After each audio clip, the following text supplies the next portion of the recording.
Information কৰিলোঁ 7টা জিলাৰ উপস্থিতিত বিষয় বিভাগৰ সৈতে কেন্দ্ৰীয় কমিটিৰ সদস্যবৃন্দ ইয়াত উপস্থিত আছে। আমাৰ অন্যান্য ব্যক্তিবৰ্গ আমাৰ আছে, প্ৰাক্তন সদস্যবৰ্গ আছে।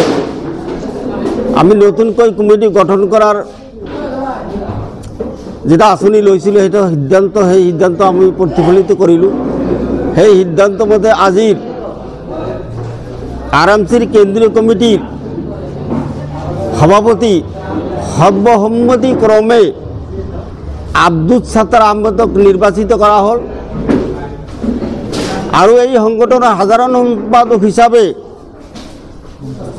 ছানোৱাৰী সাহেবক আৰ জমিৰুদ্দিন আহমেদকে দায়িত্ব অৰ্পণ কৰা হয়েছে। আৰ সভাপতি প্ৰমুখে সাধাৰণ সম্পাদক সহ মোটামুটি 51জনীয়া সদস্যৰে এই সাধারণ সমিতি গঠন করা হল। আর আগন্তুক দিনত এই কমিটিয়ে বিটিসিত আমার ধর্মীয় সংখ্যালঘুর জনগণের কারণে তথা বিটিসির বিভিন্ন জাতি জনগোষ্ঠীর লগত সমন্বয় রক্ষা করে চলার কারণে এই সংগঠনটো আজি গঠন করা হল।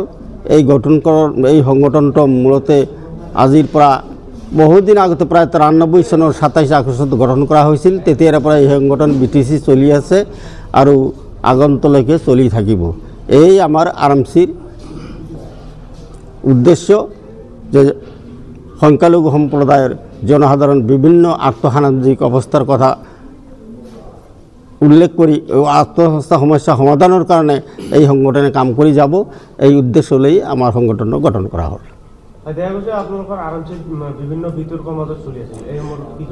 বিতৰ্কৰ মাজত চলি আছিল, কিন্তু বিতৰ্ক কিবা এটা সংগঠন থাকে, বিতৰ্ক থাকে। কিন্তু আজিৰ দিনত আমি যিটো দেখিছোঁ, আজি যিটো সংগঠন গঠন কৰা হ'ল, ধৰ্মীয় সংখ্যালঘু 10টা ডিষ্ট্ৰিক্টৰ ভিতৰত 7টা ডিষ্ট্ৰিক্ট আমাৰ আছে। 7টা ডিষ্ট্ৰিক্টে আজি উপস্থিত হৈ সাধাৰণ আজি কমিটিটো গঠন কৰা হ'ল।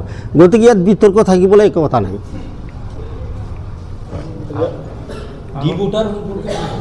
ডি ভোটাৰ সম্পৰ্কে এইটোতো এটা সমস্যা, জটিল সমস্যা।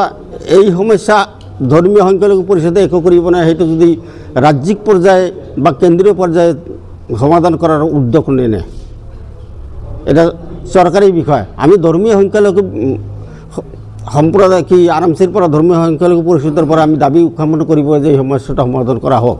দীৰ্ঘদিনীয়া 1993 চনৰ পৰা মোটামুটি কেৱল 1997 পৰা সক্ৰিয়ভাৱে এই সমস্যাটো আমাৰ ধৰ্মীয় সংখ্যালঘুৰ মাজত চলি আছে।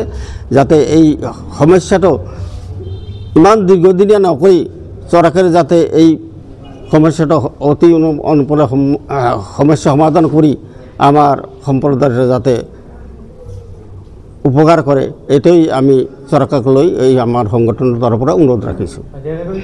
বিটিসি পৰিষদীয় নিৰ্বাচনত যিবোৰ মানে আমাৰ বিশেষকৈ মাইনৰিটি কেণ্ডিডেট হাৰিলে, তাৰপিছত কিন্তু এতিয়ালৈকে প্ৰমোদ বড়ো ডাঙৰীয়া মাইনৰিটি মানুহৰ কাৰণে কোনো EM বা GM বা MCLA একো দিয়া নাই। এই ক্ষেত্ৰত কি ক'ব? এতিয়া ৰাজনৈতিক দলৰ কথা, আমাৰ যদি সংখ্যালঘু ধৰ্মীয় সংখ্যালঘুৰ প্ৰতি সিহঁতক প্ৰেছাৰ ক্ৰিয়েট কৰিব পৰা যায়। প্ৰেছাৰ ক্ৰিয়েট কৰিলে একো ফল নহ'ব।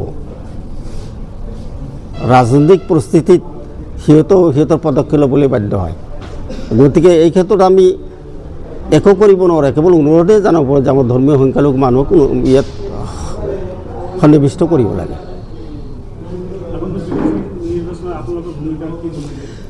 আগন্তুক নিৰ্বাচনত আমাৰ ধৰ্মীয় সংখ্যালঘু পৰিষদৰ বিশেষকৈ আৰামচি যথেষ্ট ভূমিকা থাকিব। আমি আমাৰ জনসাধাৰণৰ মংগলৰ হকে জনসাধাৰণৰ লগত পৰামৰ্শ কৰি আমি কি কৰিব পৰা যায় সেই সিদ্ধান্তটো আমি জনসাধাৰণৰ লগত আলোচনা কৰিয়ে আমি সিদ্ধান্ত ল'ম। আমাৰ থাকিব আৰু অপেনলি সমৰ্থন থাকিব আৰু সেইটো আমি পিছলৈ সিদ্ধান্ত ল'ম। কাৰণ আৰামচিৰ ৰাজনৈতিক দলৰ প্ৰতি আমাৰ সহানুভূতি বিশেষকৈ নাই। যদি আমি ৰাজনৈতিক দলৰ ছাত্ৰছায়াত নিশ্চয় এটা সমৰ্থন দিবই লাগিব। আৰু সেই সমৰ্থন ভৱিষ্যতে বিবেচনা কৰি সংগঠনটোৱে চিন্তা কৰি এইটো কাম কৰিব। ধৰ্মীয় সংখ্যালঘু সম্প্ৰদায়ৰ কি কাৰ্যক্ৰম হাত কৰিছে? ধৰ্মীয় সংখ্যালঘুটো আমাৰ সংবিধান আছে। সংবিধানৰ ভিতৰত আমাৰ বৰ্তমানলৈকে কিছুমান কাম আছে, বিশেষকৈ আমাৰ আৰ্থসামাজিকভাৱে দুখীয়া মানুহবিলাকৰ কাম কৰিব লাগে। বাল্য বিবাহ, আমাৰ শিক্ষাৰ প্ৰতি, মাটিৰ যিটো সমস্যা, আৰু আমাৰ ধৰক বিশেষকৈ আমাৰ মানুহবিলাক জৰ্জৰিত ৰাজনৈতিকভাৱে নিষ্পত্তি এটা সম্ৰাট পৰিণত হৈছে। সেইবিলাকৰ প্ৰতি আমি নজৰ ৰাখা, যাতে কোনো সম্প্ৰদায় আমাৰ জাতিটোৰ মানুহবিলাক কোনো হাৰাশাস্তি কৰিব নোৱাৰে, সেইভাৱেও আমি পদক্ষেপ ল'ব লাগিব। সেই হকে আমি মাত মাতি যাব লাগিব। দেখা গৈছে বিশেষকৈ ভিজন ডকুমেণ্ট নামৰ এটা হেৰিত প্ৰমোদ বড়ো ডাঙৰীয়াই